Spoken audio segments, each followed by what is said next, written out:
अस्सलाम वालेकुम फ्रेंड, कैसे हैं आप सब। आज हम जो पढ़ने जा रहे हैं वो एक प्ले है जिसको अंटोन चेखोव ने लिखा है, जिसका नाम है चेरी ऑर्चर्ड।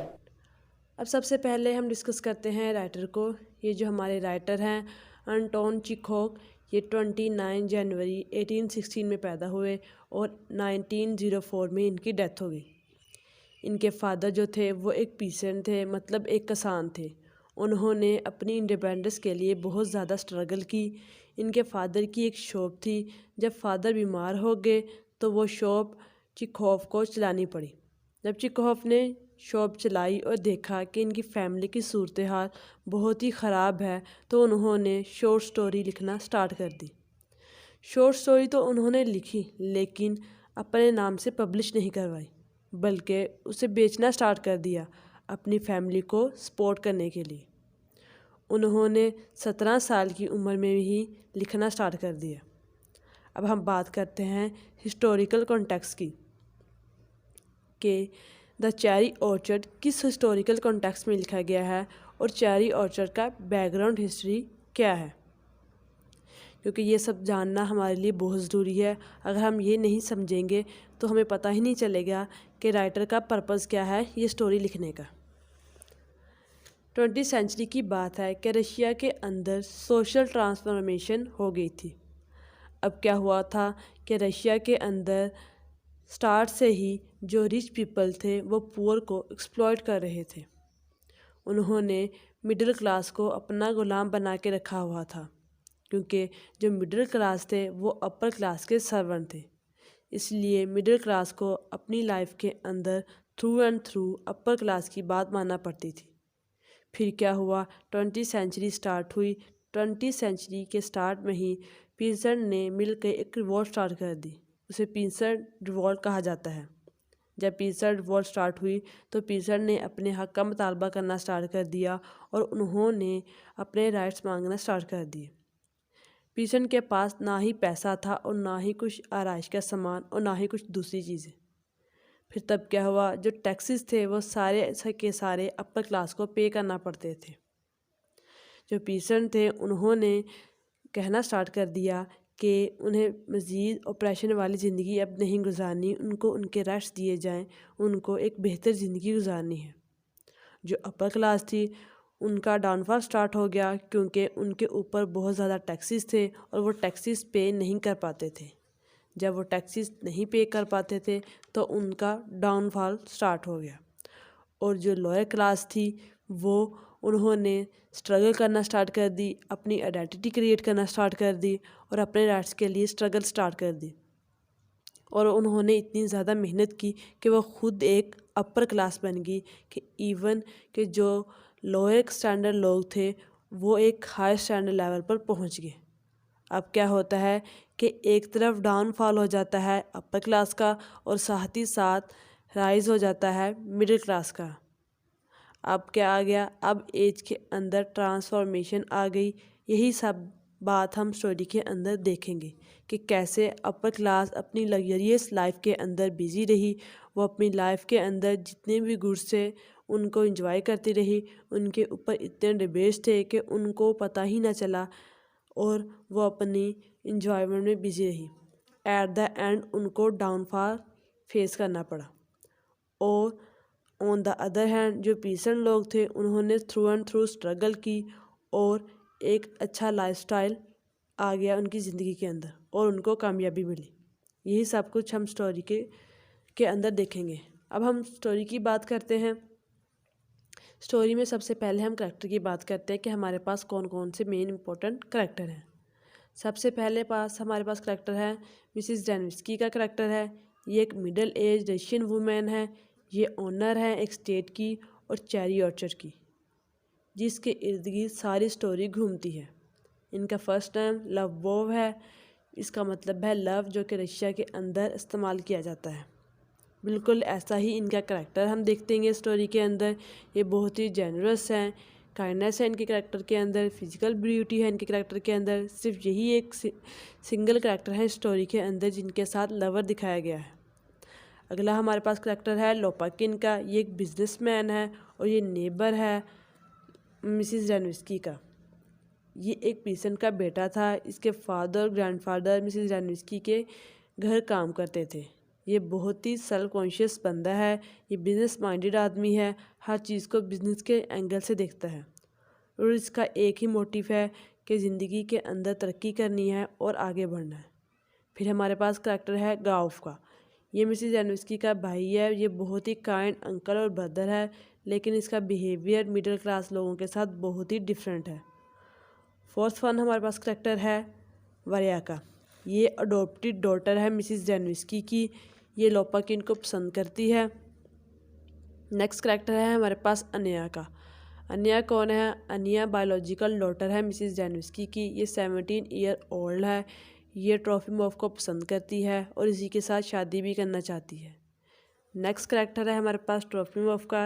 ये एक लोकल यूनिवर्सिटी में स्टूडेंट है और ये मिसेस रेनविस्की के जो बेटा था उसका ट्यूटर भी था, जो वो डूब के मर गया था।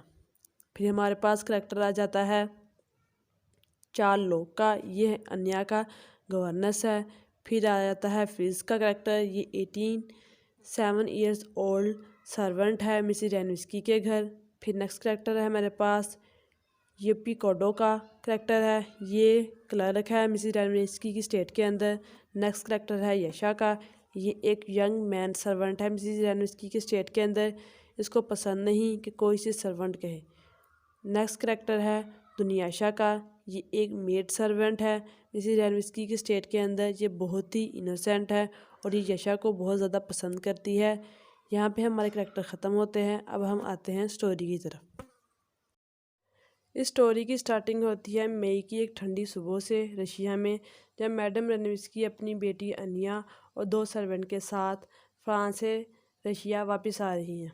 ये 5 साल के बाद रशिया वापस आ रही हैं। अब रशिया में बहुत से लोगों को इनके आने का इंतज़ार है, जिसमें इनकी फ्रेंड्स हैं, फैमिली मेम्बर्स हैं और नेबर्स हैं। इन फ्रेंड्स, फैमिली मेम्बर्स और नेबर्स में मैडम रेनविस्की का भाई है, मैडम की बड़ी बेटी वरिया है और नेबर लोपकिन है। ये सब लोग मैडम का घर का ख्याल रखते थे इनके पीछे से। अब जब मैडम 5 साल के बाद वापस आ रही हैं तो ये भी बहुत एक्साइटेड हैं सबसे मिलने के लिए।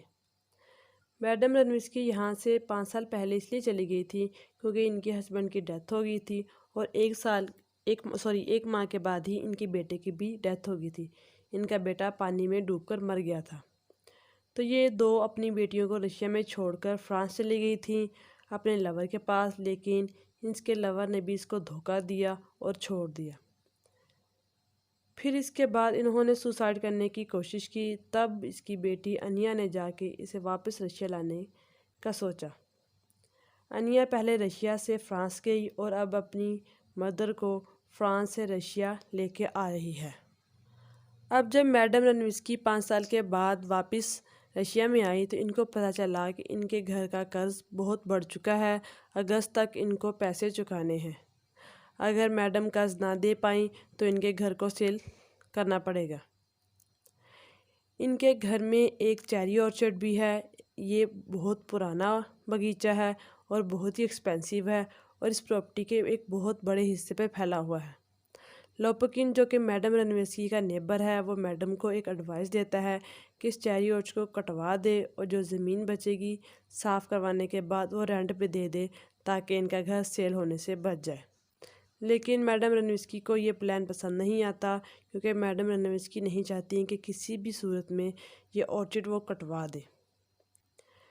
बल्कि इसके बावजूद वो जानते हुए भी कि वो कर्ज में डूबी हुई हैं, वो अपने फ्रेंड से और कर्ज ले लेती हैं। अब रशिया में आने के बाद ये घर में रहने लगी। इस घर से मैडम की बहुत सी मेमोरीज जुड़ी हुई थी, इनके हस्बैंड की और इनके बेटे के डेथ की मेमोरीज।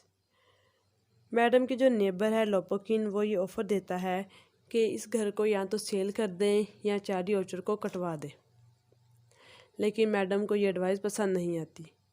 इस घर के जो सर्वेंट हैं 3, यशा, दुनियाशा और यपीकोडो, इन तीनों के दरमियान एक लव ट्रायंगल है।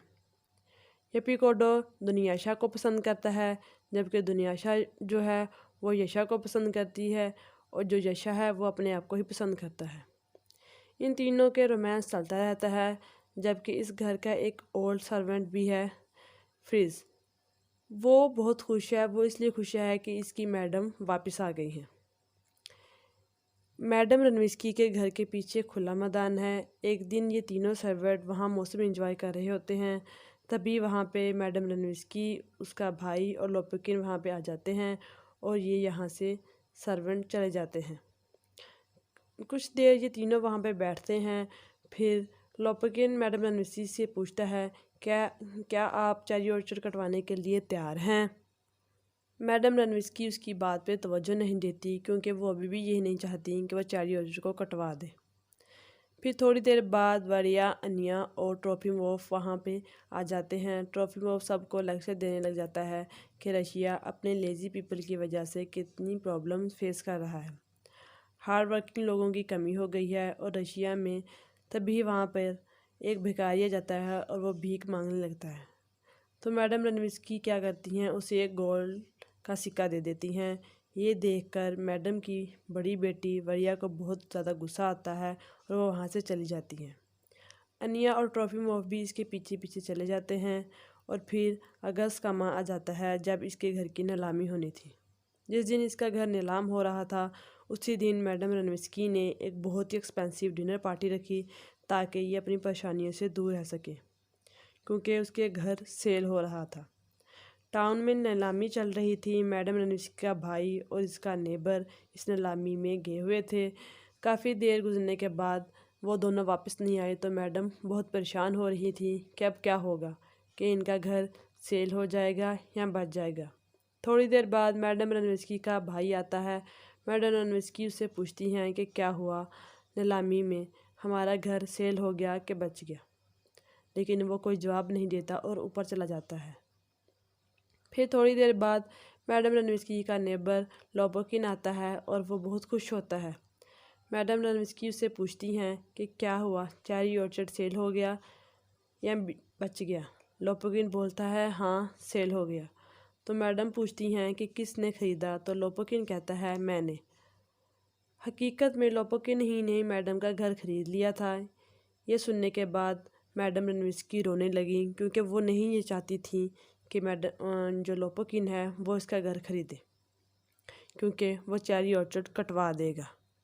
जब मैडम रणविस्की रो रही होती हैं, तो उसकी बेटी अनिया उसके पास आती है और उसे संभालती है और कहती है कि हम कहीं और चेरी ऑर्चर्ड उगा लेंगे, इससे बेहतर।